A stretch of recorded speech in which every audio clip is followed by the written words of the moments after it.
ছয় গোলের থ্রিলার, তার পাশাপাশি গুরু শিষ্যের একটা গোল শূন্য দিন এবং তারপরে জর্ডানের বিপক্ষে গোল দিতেও একজন ফুটবল কিংবদন্তিকে মাঠে নামতে হলো এবং গোল দিতে হলো।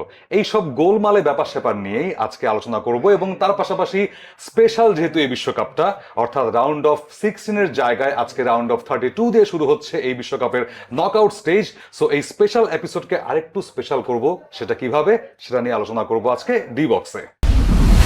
ডি বক্স থেকে আপনাদেরকে আবারও স্বাগতম জানাচ্ছি। ডি বক্স দেখতে এবং শুনতে পাচ্ছেন অবশ্যই চ্যানেল আইতে এবং তার পাশাপাশি ওটিটি প্ল্যাটফর্ম আই স্ক্রিনে এবং বাংলা ধারাভাষ্য শুনতে পাচ্ছেন রেডিও ভূমি FM 92.8 এবং আমি আপনাদের সাথে যুক্ত হয়ে গেলাম বলবীর প্রান্তর এবং তার পাশাপাশি আছেন না, আজকে আপনাকে না দেই আগে, যেহেতু স্পেশাল ওয়ার্ল্ড কাপ, সো এই স্পেশাল ওয়ার্ল্ড কাপকে আরেকটু স্পেশাল বানাতে আমাদের সাথে একজন স্পেশাল অতিথিকে স্বাগত জানাবো অবশ্যই। এবং আমাদের সাথে যুক্ত হচ্ছেন বাংলাদেশের অন্যতম জনপ্রিয় ধারাভাষ্যকার, যার কণ্ঠ আপনারা বিভিন্ন জায়গায় শুনে থাকেন, সেই শামসুল ভাইকে স্বাগত জানাতে চাচ্ছি।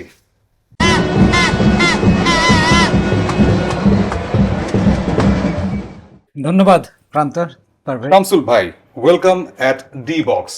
এবং এবার আই গেস বলটা পাস করতে পারি আমি আহমেদ বিন পারভেজকে। আহমেদ বিন পারভেজ তো আছেন নাকি অলস্পোর্ট এবিপি? আমার নামটা দুইবার বলে দিয়েছেন, সুতরাং নিজের নাম আর দ্বিতীয়বার বলার প্রয়োজন নেই। বাট হ্যাঁ, খুব ভালো লাগছে শামসুল ভাইকে সাথে পেয়ে, এবং আজকে আসলে ডি বক্সের একটা স্পেশাল এপিসোড, সে কারণে শামসুল ভাইকে নিয়ে আসা।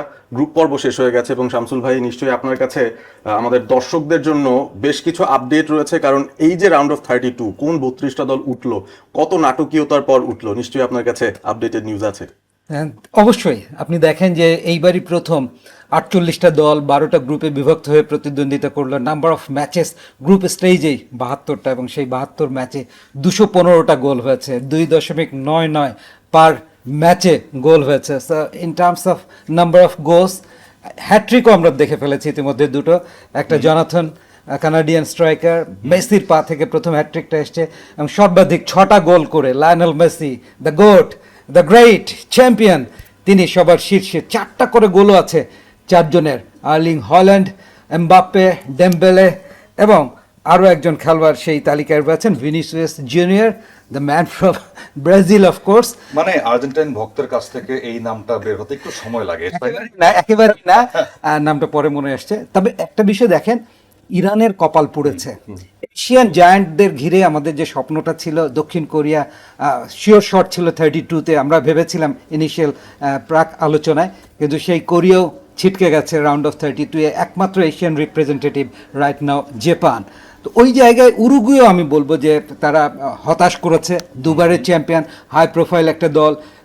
ফুটবল বোদ্ধারা শুরুর আলোচনায় ডেফিনেটলি শেষ 32, শেষ 16তেও উরুগুয়েকে দেখতে চেয়েছিল, কিন্তু সেই সুযোগটা হয়নি উরুগুয়ের।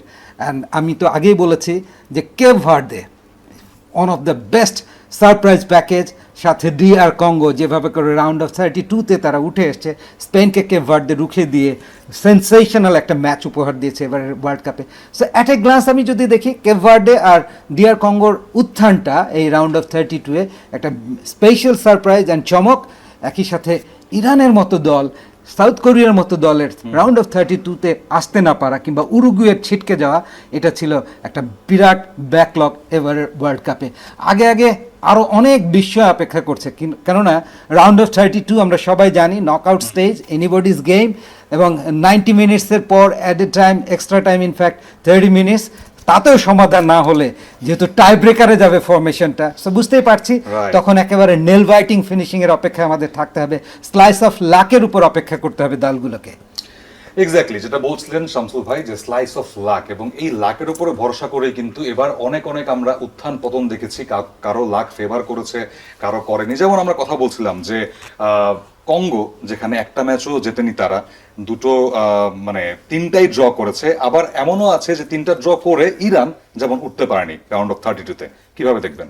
আমি বুঝতেই পারছি, যেহেতু 48টা দল, আমাদের দলগুলো এবং তাদের পয়েন্টস গুলো মনে রাখা কিন্তু একটু ডিফিকাল্ট। কঙ্গো আসলে 2 ম্যাচ থেকে 1 পয়েন্ট পেয়েছিল এবং শেষ ম্যাচটা তাদের জিততে হয়েছিল 4 পয়েন্ট পেয়ে চলে যাওয়ার জন্য। আর অন্যদিকে কেপ ভার্দের কথা যেটা শামসুল ভাই বলছিলেন, তারা সামহাও 3 ম্যাচে 3টা ড্র করে দ্বিতীয় হয়ে চলে গেছে আর্জেন্টিনার এগেনস্টে রাউন্ড অফ 32 ম্যাচ খেলতে। আর অন্যদিকে ইরান ঠিক একই কাজটা করে তারা বাদ পড়ে গেছে জাস্ট বিকজ 3টা আলাদা আলাদা ম্যাচের ইকুয়েশন মেলেনি গতকাল। ম্যাচগুলো খুব সংক্ষিপ্তভাবে বলতে পারি, কঙ্গো ভার্সেস উজবেকিস্তানের ম্যাচ ছিল এবং ওই ম্যাচটাতে উজবেকিস্তান যদি ড্র করে ফেলতো কঙ্গোর সাথে তাহলেই ইরান চলে যেত রাউন্ড অফ 32-তে, সেটাও হয়নি। এবং ক্রোয়েশিয়ার সঙ্গে ম্যাচ ছিল, ক্রোয়েশিয়া ভার্সেস ঘানা, সেই ম্যাচটাতেও যদি ঘানা জিতে যেত ক্রোয়েশিয়ার এগেনস্টে, ক্রোয়েশিয়া বাদ পড়তো, তাদের জায়গায় ইরান উঠে যেত, সেটাও কিন্তু হয়নি, ক্রোয়েশিয়া জিতেছে। সো এই ধরনের ছোটখাটো অনেক ইকুয়েশনের শেষ পর্যায়ে গিয়ে সকাল 8টায় সবাই যখন আর্জেন্টিনা জর্জিয়ার বা জর্ডানের ম্যাচ দেখতে ব্যস্ত, একই সময় কিন্তু অস্ট্রিয়া এবং আলজেরিয়ার ম্যাচটা হচ্ছে। ঠিক ওই ম্যাচটা নিয়ে আসতে চাচ্ছি যে 6 গোলের একটা থ্রিলার, যেখানে এক দল গোল করে, আবার আরেক দল এগিয়ে যায় গোল করে, তারপর আবার পিছিয়ে যায় এবং লাস্ট মোমেন্টে কোচের একটা ফাটকার কারণে শেষ মুহূর্তে সেই ম্যাচটা কিন্তু ড্র হয়। হেডারের গোল ছিল সেটা, এবং ওই কারণেই ওই প্লেয়ারটাকে সাবস্টিটিউট হিসেবে নামানো হয়েছিল 95তম মিনিটে। What a master stroke! Master stroke হয়েছে, তবে আলজেরিয়া এবং অস্ট্রিয়ার জন্য মাস্টার স্ট্রোক হয়নি আসলে ইরানের জন্য, যারা কপাল পুড়ে গেছে। এবং এই ম্যাচটাতে পার্টিকুলারলি শেষ মুহূর্তে অ্যাডেড টাইমে আপনি 90 মিনিটসের পরে দেখবেন 2টো গোল হয়েছে এবং ডেফিনেটলি 6 গোলস থ্রিলার, 3-3 ড্র।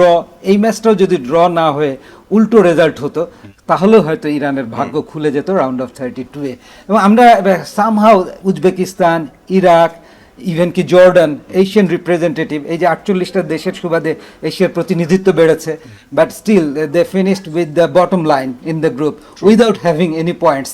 তো ওই জায়গা থেকে আমার বলতে ইচ্ছে করছে যে ইয়েস, কিছু কিছু surprises package African, Latin region থেকে, ইভেন ইউরোপ থেকে এসছে, কিন্তু এশিয়ান যে সমস্ত দলগুলো এই যে 48 টিমসের সুযোগ নিয়ে নাম্বার অফ টিমস বেড়েছে এই অঞ্চল থেকে, সেই অর্থে টপ লেভেলের পারফরমেন্সটা এশিয়ান টিমগুলোর কাছ থেকে আমরা পাইনি এবারে, এবং খুবই হতাশাজনক ছিল স্পেশালি কোরিয়া বা সৌদি আরবিয়া এরা নেক্সট রাউন্ডে যেতে না পারায়। ইনফ্যাক্ট অস্ট্রেলিয়াকে এশিয়ান দল হিসেবেই গণ্য করা হয় এখানে। সো অস্ট্রেলিয়া যেহেতু গেছে, বলা যায় যে দুটো এশিয়ার আমরা রিপ্রেজেন্টেশন দেখবো, হোক না সেটা অস্ট্রেলিয়া। সে কথায় পরে আসছি আবারও। আরেকটা ম্যাচ আমরা সবাই মিস করে যাচ্ছি, যে জার্সিটা পরে আছেন আহমেদ বিন পারভেজ, পর্তুগাল বনাম কলম্বিয়া। এই ম্যাচটা আমাদের হতাশ করলো কিনা, 0-0, কেউ গোল পাননি। আমেজ রদ্রিগেজ গোল পাননি, শীর্ষ তার গুরু ক্রিস্টিয়ানো রোনালদো তিনিও গোল পাননি, এবং তাদের পরিবর্তে যাদেরকে নামানো হয়েছিল সেই রাফায়েল লেয়াও, ভিতিনহা, জোয়া ফেলিক্স, কেউই গোল পাননি। কতটা ফ্রাস্ট্রেশন ছিল এইটা!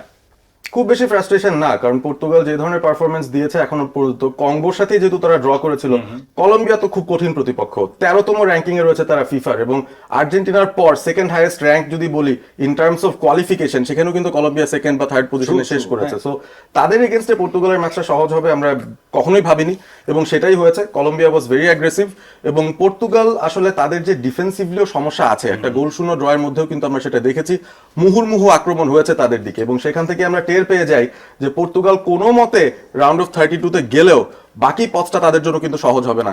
আমরা গতকাল একটা ইকুয়েশন মিলাচ্ছিলাম যে পর্তুগাল আর্জেন্টিনা এক সাইডে পড়বে, সেটা কিন্তু হয়নি। কারণ কি? কারণ হচ্ছে পর্তুগাল তাদের গ্রুপে প্রথম হতে পারেনি, তারা সেকেন্ড হয়ে এখন অন্য প্রান্তে চলে গেছে, যেখানে স্পেন, ফ্রান্স, জার্মানি, নেদারল্যান্ডস তাদের জন্য অপেক্ষা করছে। মানে আর্জেন্টিনা পর্তুগাল দেখার জন্য যারা মুখিয়ে ছিলেন তাদের ফাইনালে দেখা হবে, ফাইনালে দেখা হতে পারে, মানে probability.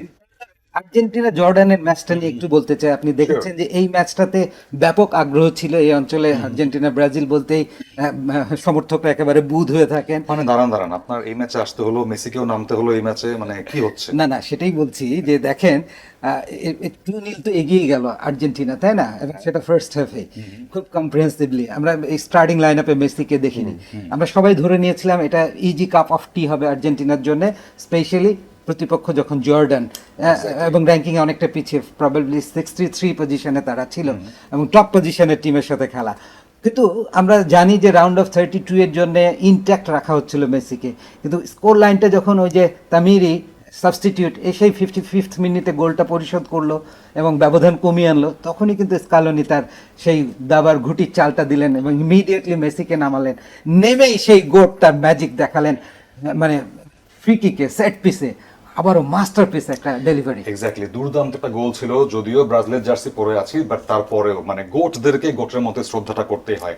Coming to this round of 32, আজকে প্রথম ম্যাচ যেটা বলছিলাম যে দক্ষিণ আফ্রিকা বনাম কানাডা, বাট কানাডা এই বিশ্বকাপে স্বাগতিক হয়েও সেই ম্যাচটা খেলতে পাশের দেশে যাচ্ছে। সো এই ম্যাচটা ঘিরেও একটা বাড়তি উত্তেজনা থাকবে, স্পেশালি ফর কানাডা, বিকজ এখানে লা লিগা, তারপরে ইপিএল খেলা বিখ্যাত বিখ্যাত কিছু প্লেয়ার আছে যাদের দিকে চোখ থাকবে। জোনাথন ডেভিড একজনের নাম, জুভেন্টাসের হয়ে তিনি দুর্দান্ত একটা মৌসুম কাটিয়েছেন, 27টা গোল করেছেন তিনি, অ্যাসিস্টও আছে। তারপর আলফোনসো ডেভিস, যিনি কিনা এখনো নামেননি, তারও কিন্তু আজকে অভিষেকটা হয়ে যেতে পারে এই বিশ্বকাপের ম্যাচ দিয়ে।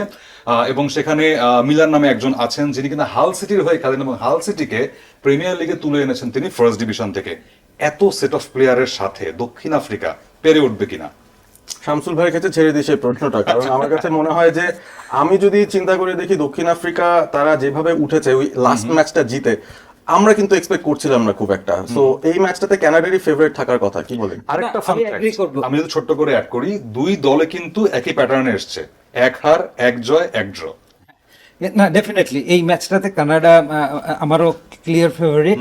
তবে সাউথ আফ্রিকা হয়তো ফাইট ব্যাক করতে চাইবে। ওই যে আবারও বললাম, রাউন্ড অফ 32 মানে নক আউট স্টেজ। এইখানে কিন্তু গিভেন ডেতে দেখা যাচ্ছে এমনও হতে পারে যে সাউথ আফ্রিকা ইনিশিয়ালি একটা সুযোগ পেল এবং গোল করলো, সেই গোলটাকে ডিফেন্ড করবার জন্য অল আউট ডিফেন্সিভ স্ট্র্যাটেজি নিয়ে নিল, তখন হয়তো কানাডা পিছিয়ে পড়লো। স্টিল কানাডা সুইজারল্যান্ড ম্যাচটা দেখেছি, খুব দুর্দান্ত ছিল, হাই স্পিডি কম্পিটিটিভ ফুটবল তারা খেলে, and one of the host. So তাদের দিকে আমাদের নজর থাকছে, and they are the favourite. Of course they are the favourite. Prediction, quick prediction, Canada South Africa. 2-0 গোলে কানাডা জিতবে। Canada Canada 1-0। 1-0। ওকে, আপনাদের কি মতামত সেটা অবশ্যই জানাতে পারেন ডি বক্সের সেই ফেসবুক পেজে কমেন্ট করে। তারপর রেডিও ভূমিতেও আমাদের এই কন্টেন্টটা পাবেন, সেখানেও কমেন্ট করে জানাতে পারেন। আইস্ক্রিনে তো আমাদের দেখতেই পান এবং সবগুলো ম্যাচেও আমাদেরকে সাথে থাকতে উদ্বুদ্ধ করেন আমাদের। সো এই ছিল আজকে ডি বক্স থেকে স্পেশাল ডি বক্স, স্পেশাল একজন মানুষের সাথে। আগামীকাল আবারও চলে আসবো ডি বক্স নিয়ে, ততক্ষণ পর্যন্ত সাথে থাকবেন এবং দেখতে থাকবেন চ্যানেল আই স্ক্রিন এবং শুনতে থাকবেন বাংলা ধারাভাষ্য রেডিও ভূমিতে।